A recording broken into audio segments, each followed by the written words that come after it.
Aquí estamos acostumbrados en nuestras iglesias que aunque haya internet, aunque haya iPad, aunque están en las pantallas, los cristianos están acostumbrando, ¿verdad?, ya a la tecnología y ya no buscan en su Biblia, ya no la leen, porque pues ya todo está en las pantallas y gracias a Dios por eso.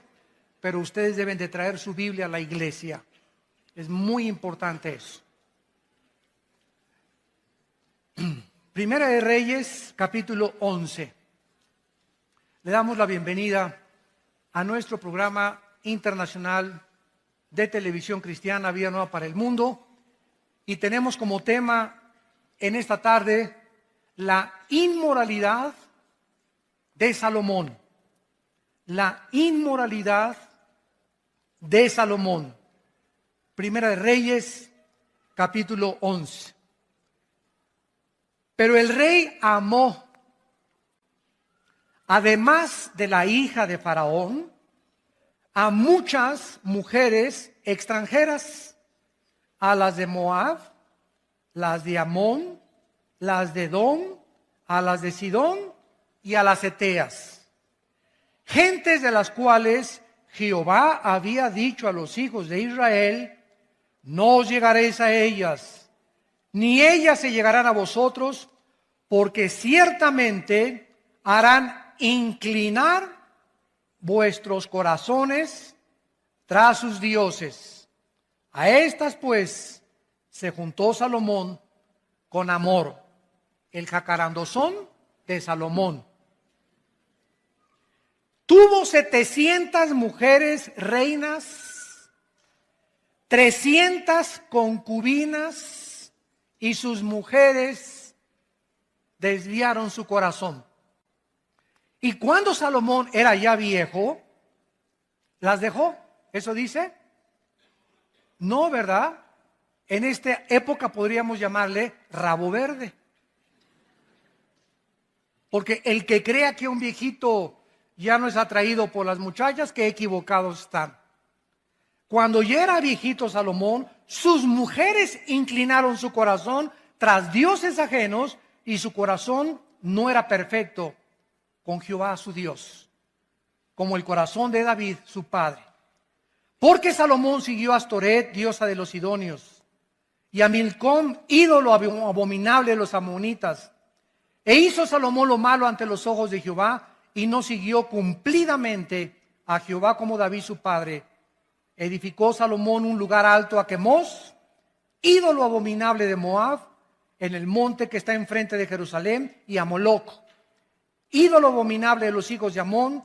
Así hizo para todas sus mujeres extranjeras, las cuales quemaban incienso y ofrecían sacrificios a sus dioses. No cabe duda que una de las cosas más maravillosas que Dios nos ha dado es el sexo.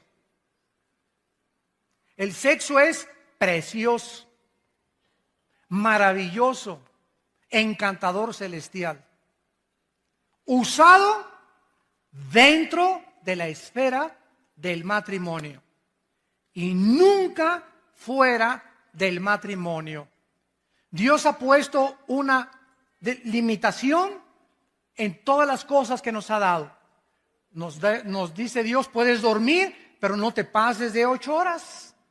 Puedes comer, pero ponle un cuchillo a tu garganta y no abuses de los alimentos.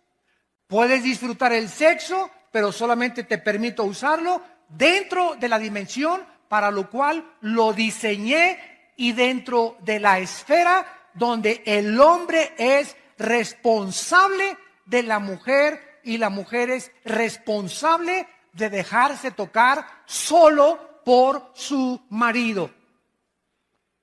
Cuando nosotros nos salimos de las limitaciones y de las prohibiciones que Dios ha establecido en su palabra, acarreamos sobre nuestra vida destrucción, amargura, tristeza, lágrimas y maldiciones inimaginables.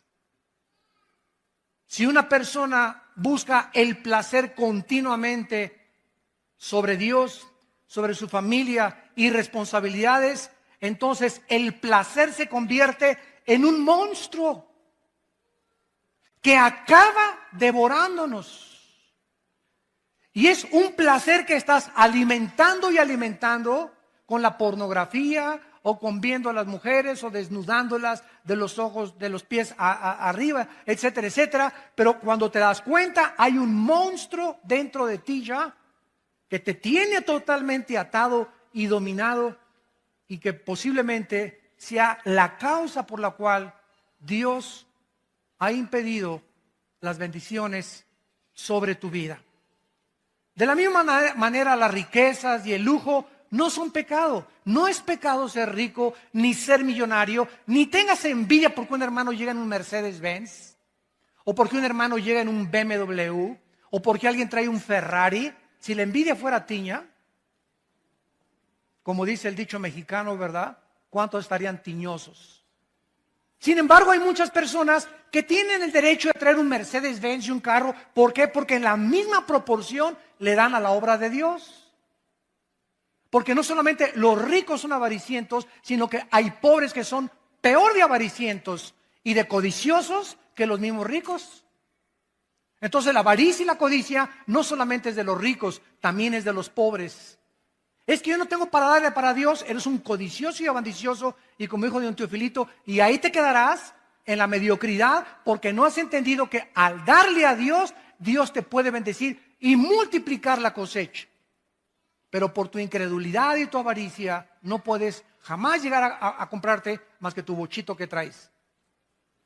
Y aunque no es pecado tampoco, ¿verdad?, traer bochito, no tengas envidia de los que tienen un carro o una casa más lujosa que tú.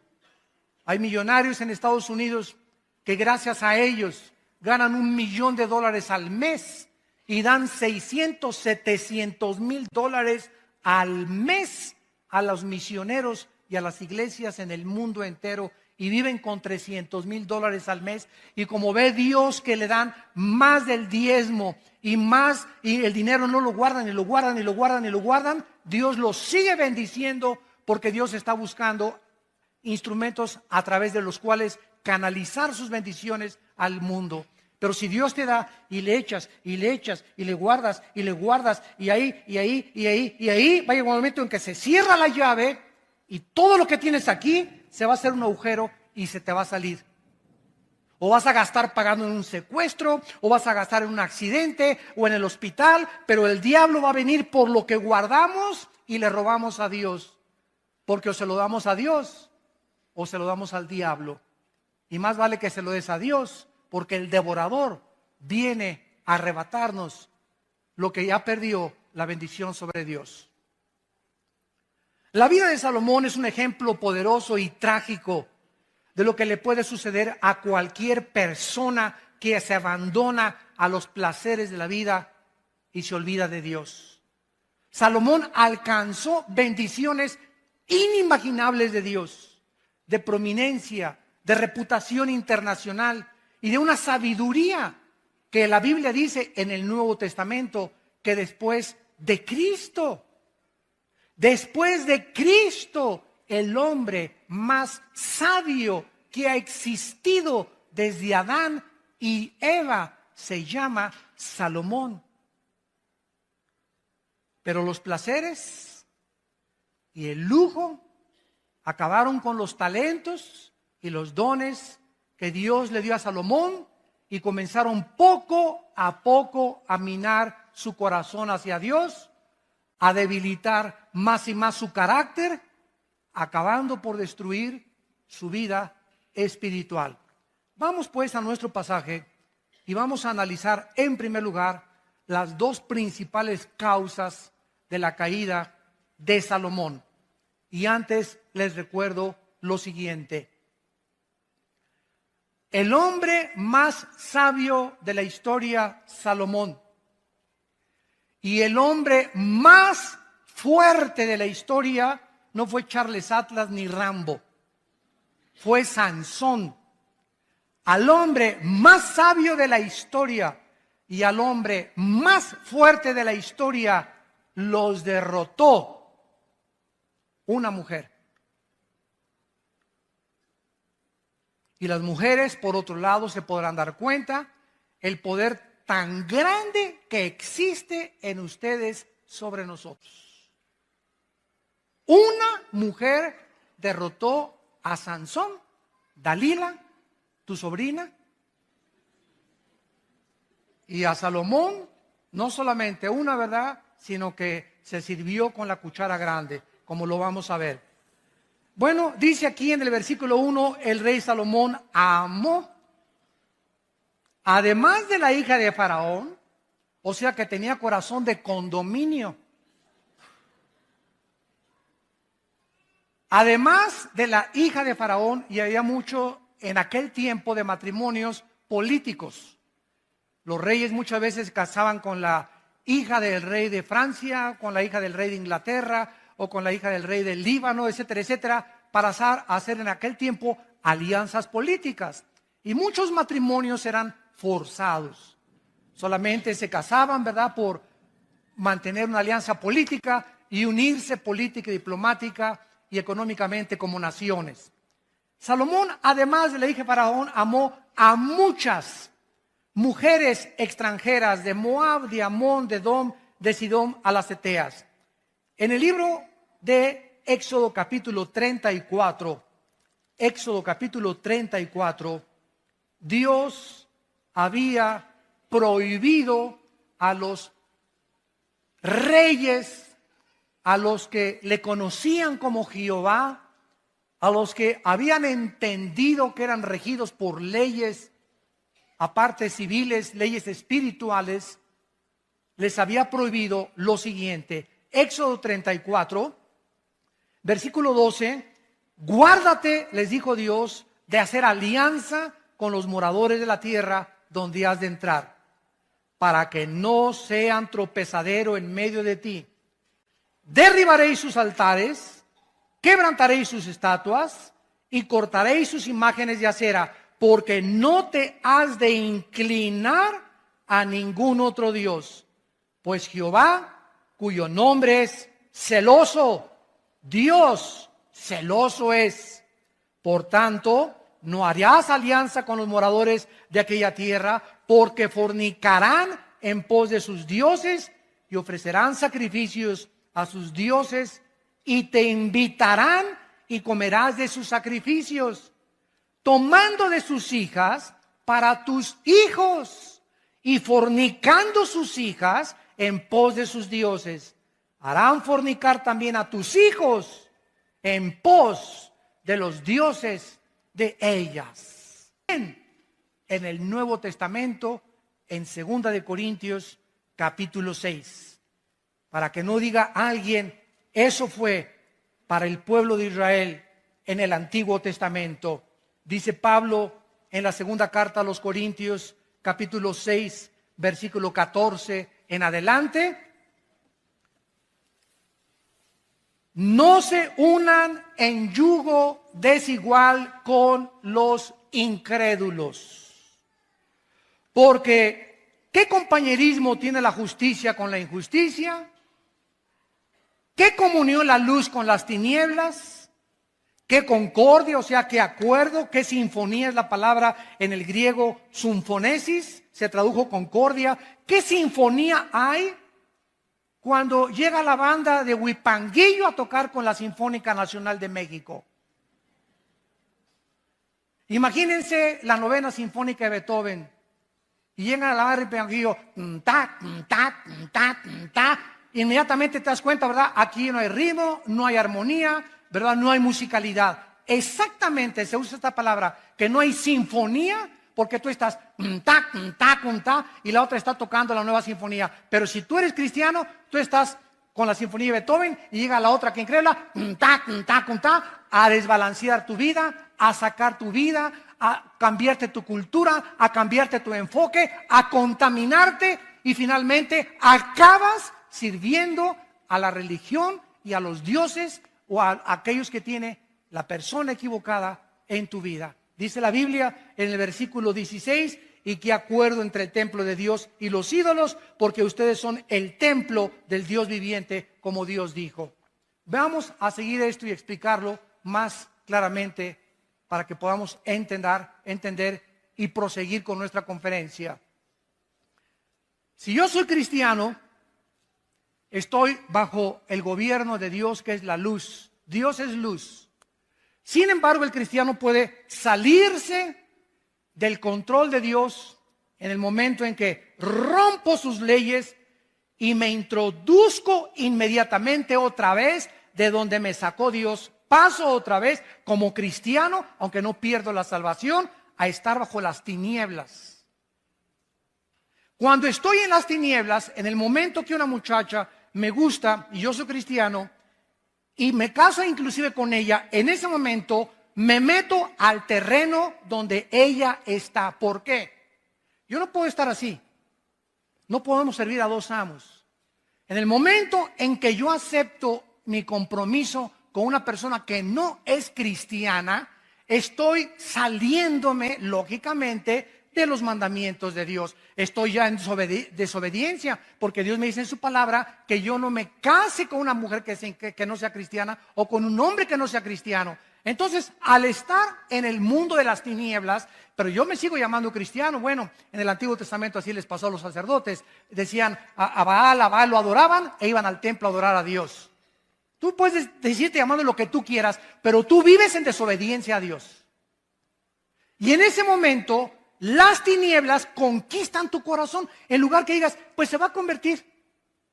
Es que es mejor que muchos cristianos. Y no es tan hipócrita como muchos muchachos que he conocido en la iglesia. Y tal vez a los 6 meses tiene otra religión, pero lo voy a convencer. Son pretextos para romper la palabra de Dios. Eres inexcusable hombre tú que juzgas y crees que eres más sabio que Dios. En ese momento te vas a envolver en una vida en la que Dios no tenía para ti, porque estás en desobediencia a los mandamientos de Dios. Entonces, en lugar de que tú a esa muchacha la saques de las tinieblas y la traigas a la luz, va a pasar lo contrario. Ella te va a jalar al reino de las tinieblas, te va a enfriar, va a debilitar tu carácter y sin que te des cuenta, pierdes la brújula y la dirección de Dios. Tenemos que entender, porque Dios nos dio una mente inteligente para que comprendamos por qué hay sabiduría detrás de todos sus mandamientos. Cuando cuando un padre le dice a un hijo, no vayas a un antro, no le digas, te prohíbo ir a los antros. Tu hijo, no, papá, tú eres un viejo ya anticuado, que tú eres del Antiguo Testamento, y de verdad, y tú ya no tengo por qué hacerte caso. No le digas así, porque la ley mata, ¿verdad? Tú tienes que explicarle, mira, quiero decirle, cuando entras a un antro, hijo, vas a oír música que es del mundo y en ese momento te va a envolver esa música. No van a tocar a Beethoven, tampoco vas a encontrarte ni a Cenicienta ni a Bambi en el antro. Y cuando te den de beber, no te van a dar horchata tampoco, ni agua de Jamaica.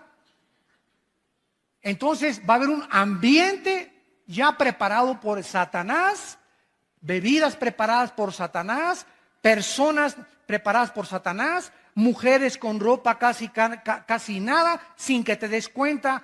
A la media copita que te tomes, ya perdiste.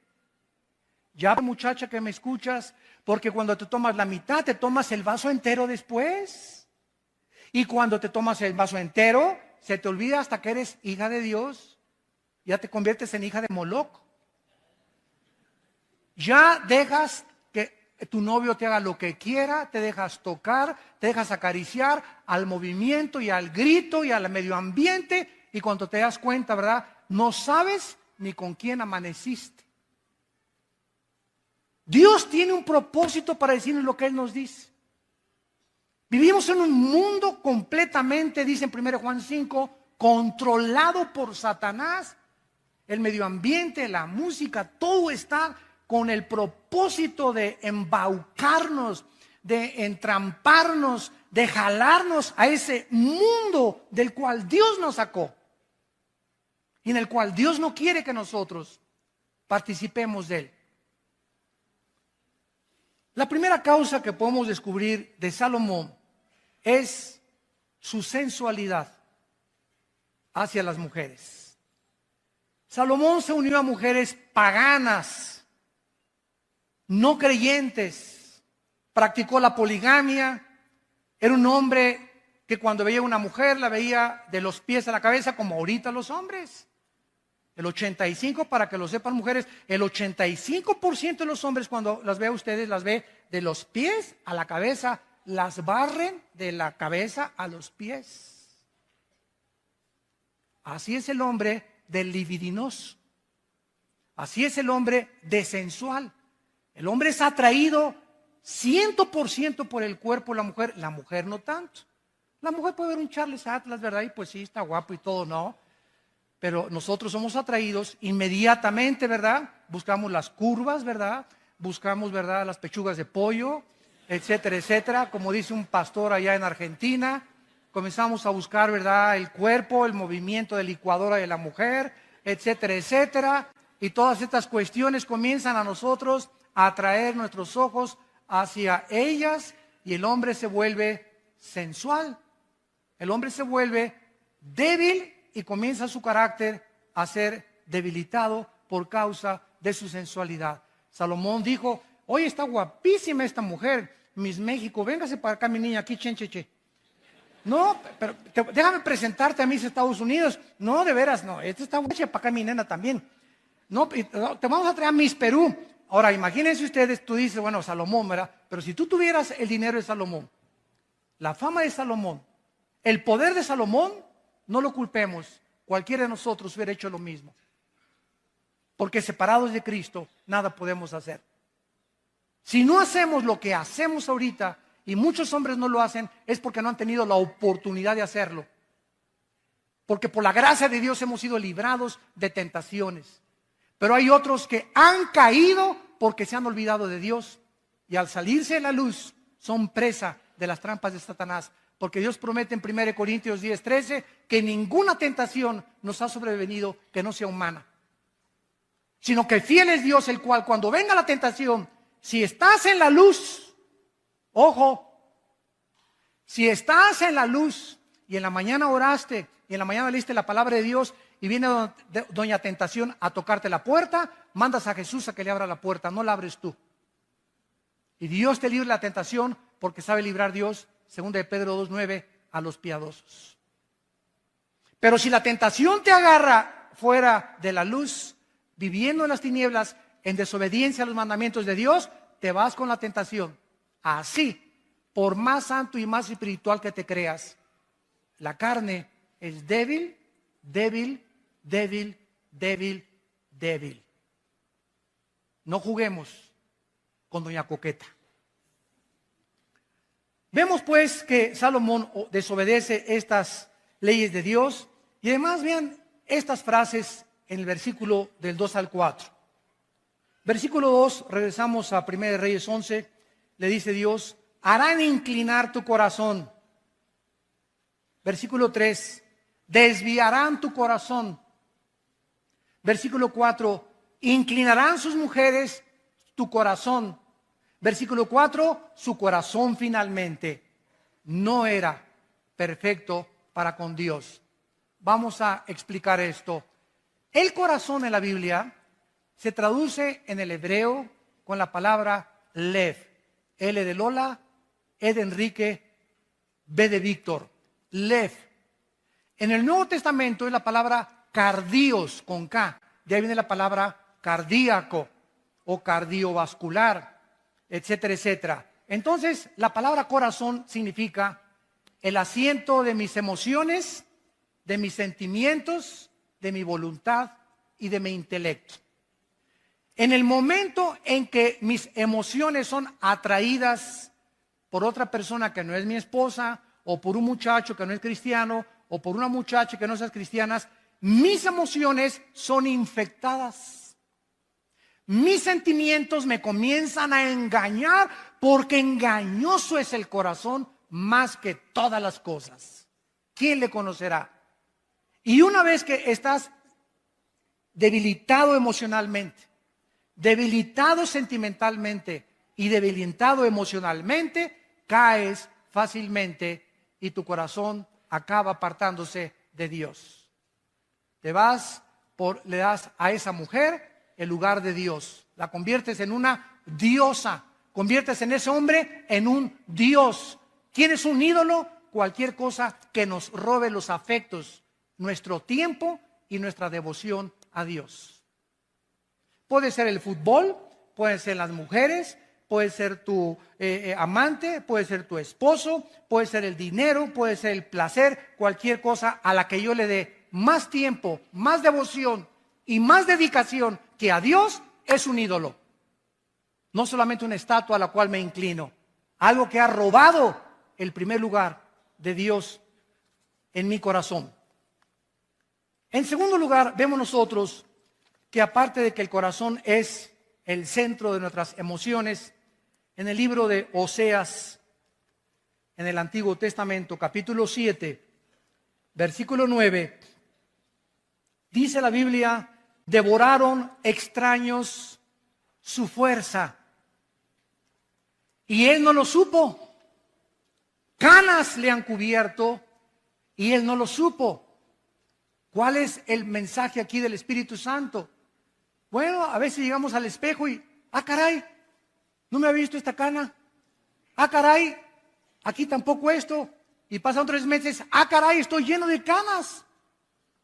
Y nunca supimos cuándo comenzaron a salir las canas, ¿no es cierto? Salieron imperceptiblemente. Dice la Biblia que las fuerzas también las comenzamos a perder imperceptiblemente. Las mujeres comienzan a debilitar tu fuerza y te comienzan a debilitar tu carácter, comienzan a infectar